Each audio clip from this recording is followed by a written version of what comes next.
Hello everyone, welcome to my channel. ఇవాళ one more టిఫిన్తో మీ ముందుకు వచ్చేసానండి, రెసిపీతో. అదేందా అనుకుంటున్నారో, ముంబై రవ్వ. ఇది చాలా మందికి తినటం ఇష్టం ఉండదు, బట్ ఈ విధంగా చేయండి.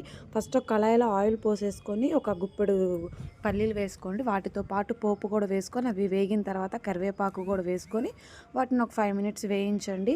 అవి బాగా వేగిన తర్వాత టమాటా, క్యారెట్, ఉల్లిపాయ, పచ్చిమిర్చి కలిపి వేసేసుకోండి. ఒక 5 మినిట్స్ ఆగిన తర్వాత దాంట్లోకి కట్ చేసుకొని పెట్టుకున్న బంగాళదుంప పీసులు కూడా వేసుకొని బాగా మిక్స్ చేయండి.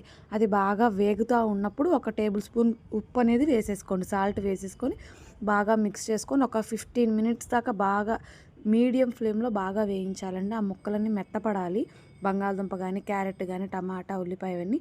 సో ఇప్పుడు మనం 2 గ్లాసెస్ వాటర్ అనేది నేను తీసుకున్నానండి. మనం ఏదైతే కొలత తీసుకుంటామో దానికి ఇప్పుడు నేను ఒక గ్లాస్ కొలత తీసుకున్నానండి రవ్వ. దానికి మనం 2 గ్లాసెస్ వాటర్ అనేది యాడ్ చేయాల్సి ఉంటుంది. అలా యాడ్ చేసుకొని ఆ వాటర్ పోసుకొని అది బాగా బాయిల్డ్ అవుతూ ఉండాలి. అదొక 10 మినిట్స్ బాగా బాయిల్డ్ అయిన తర్వాత దాంట్లోకి నేను గ్లాస్ రవ్వ ఇలా కలుపుతూ పోస్తూ ఉండాలండి. ఒకేసారి పోసేస్తే ముద్దలుగా ఏర్పడుతుంది. సో అలా కాకుండా ఇప్పుడు నేను ఎలాగైతే చూపిస్తున్నానో అలా కలుపుతూ పోస్తూ ఉండాలి. సో కొంచెం ఆ నీళ్ళన్నీ కొంచెం ఇంకేదాకా బాగా కలుపుతూనే ఉండండి, లేకుంటే గడ్డలు గడ్డలుగా ఉంటుంది, ఉప్మా బాగోదు. సో ఇలా మొత్తం కలుపుతూ మీరు చూస్తున్నారు కదా, వీడియోలో చూపించినట్టుగా కలుపుతూ ఉండండి. ఫైనల్గా అయితే మనకు ఉప్మా అనేది రెడీ అయిపోయింది. గార్నిష్ కోసం కొత్తిమీర అనేది కలిపేసి ఇప్పుడు మళ్ళీ మొత్తం మిక్స్ చేసేసాను.